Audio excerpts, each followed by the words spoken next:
Salam Rahayu, Rahayu, Rahayu Sagung Dumadi. Halo, bertemu lagi dengan saya Sunan Kalijoang, para sahabat-sahabat dan para rekan atau teman-teman yang selama ini sudah banyak WA ke saya minta dipaparkan atau dijabarkan perbedaan antara kris-kris berpamor dan kris-kris non pamor atau tidak berpamor.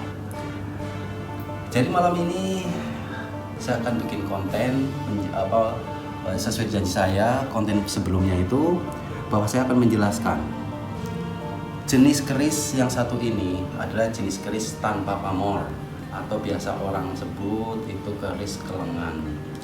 Dan kenapa saya bikin konten begini? Karena ada banyak beberapa teman sahabat yang WA ke saya, katanya minta dijelaskan apa sih bedanya antara keris berpamor dan non pamor.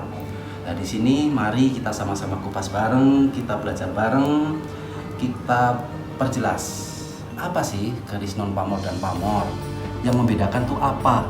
Mari kita kupas bersama-sama untuk para sahabat-sahabat yang masih penasaran apa sih bedanya antara keris berpamor dan tidak berpamor. Oke guys, sahabat-sahabat semua, malam ini saya ada 9 keris punya saya pribadi yang akan saya paparkan, dan jenis keris ini adalah keris non pamor atau tidak berpamor, dan ini termasuk salah satu jenis keris kelengan. Oke sahabat, akan saya paparkan bahwa untuk keris non pamor itu ada 3 kriteria. Yang tidak berpamor ya, ada 3 kriteria. Salah satunya adalah keris kelengan, kedua ada yang bilang adalah keris wulung, dan ketiga adalah keris pengawak wojo. Pengawak wojo. Di sini sebenarnya sesuai dengan yang saya ketahui bahwa perbedaan-perbedaan antara kelengan, wulung ataupun pengawak wojo itu adalah hanya dari perbedaannya dari segi bahan dan penempaan atau cara lipatan-lipatan para empu yang bikin tersebut. Oke, akan saya paparkan. Ini yang di tangan saya adalah salah satu jenis keris kelengan. Mari kita buka bersama-sama.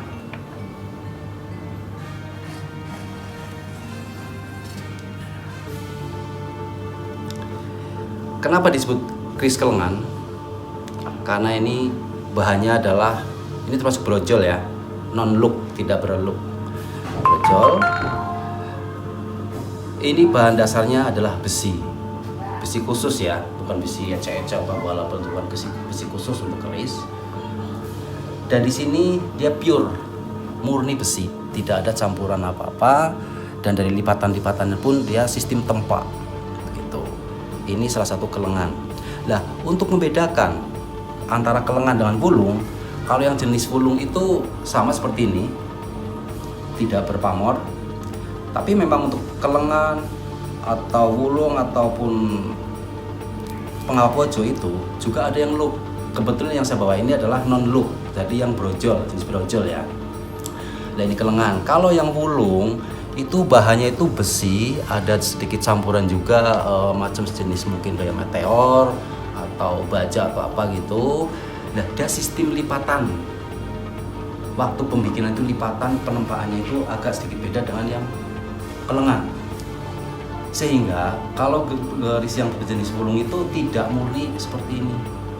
Dia akan ada kelihatan seperti karena lipatan-lipatan bahan campuran, jadi dia akan ada sedikit guratan-guratan atau ininya itu, maka orang sebut itu wulung. Tidak pure hitam kelengan seperti ini kelengan jenis besi. Nah selanjutnya yang orang bilang adalah pengawak wojo. Pengawak wojo itu tidak hitam kelam seperti ini, dia akan sedikit keputihan karena dia bahan dasarnya adalah baja, makanya disebut adalah pengawak wojo. Itu yang membedakan seperti itu.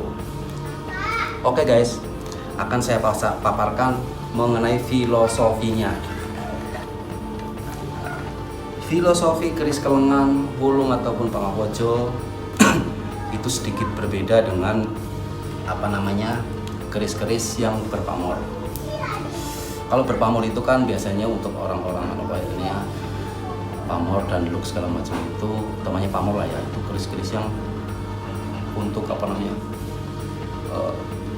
pemiliknya itu agar sedikit sudah arahnya masih contohnya untuk kekuasaan biar langgeng. Intinya seperti ini, intinya filosofi dari kelengan, wulung ataupun pengawojo itu adalah keris-keris yang sudah menjauhi keduniawian. Karena kelengan ini adalah filosofinya udah menjauhi keduniawian. Makanya biasanya dipegang sama orang-orang yang sudah sebagai sesepuh, orang-orang yang jadi panutan, orang yang sudah tidak mengejar duniawi. Biasanya dipegang sama orang-orang yang sudah mendharma baktikan dirinya itu adalah untuk menolong sesama, membantu, pure seperti itu.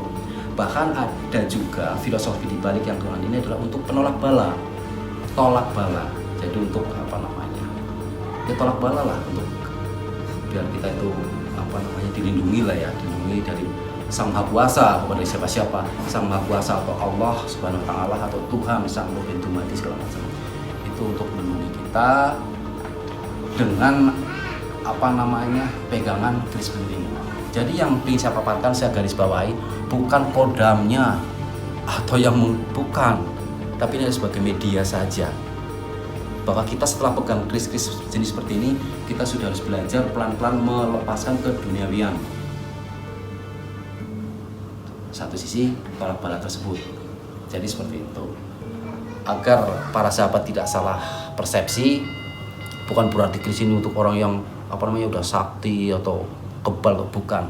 Ini kalau menurut asumsi saya, bahwa keris ini adalah mengingatkan kita harus sudah belajar melepaskan hal-hal yang sifatnya keduniawian.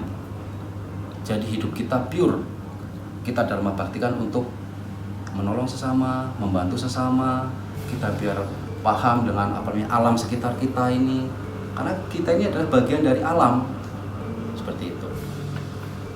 Mungkin itu yang bisa saya paparkan dulu untuk konten malam ini. Barangkali sahabat-sahabat ada yang penasaran atau mungkin ingin bertanya apa saja mengenai dunia perkerisan, silahkan monggo, jangan segan-segan subscribe, like, dan bunyikan lonceng jangan lupa, biar setiap konten-konten saya berikutnya sampai tidak ketinggalan.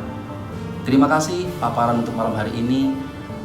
Terima kasih sekali lagi untuk sahabat yang masih setia mengikuti konten-konten saya. Saya akhiri, wabillahi taufiq wal hidayah. Wassalamualaikum warahmatullahi wabarakatuh. Salam rahayu, sagum tumati.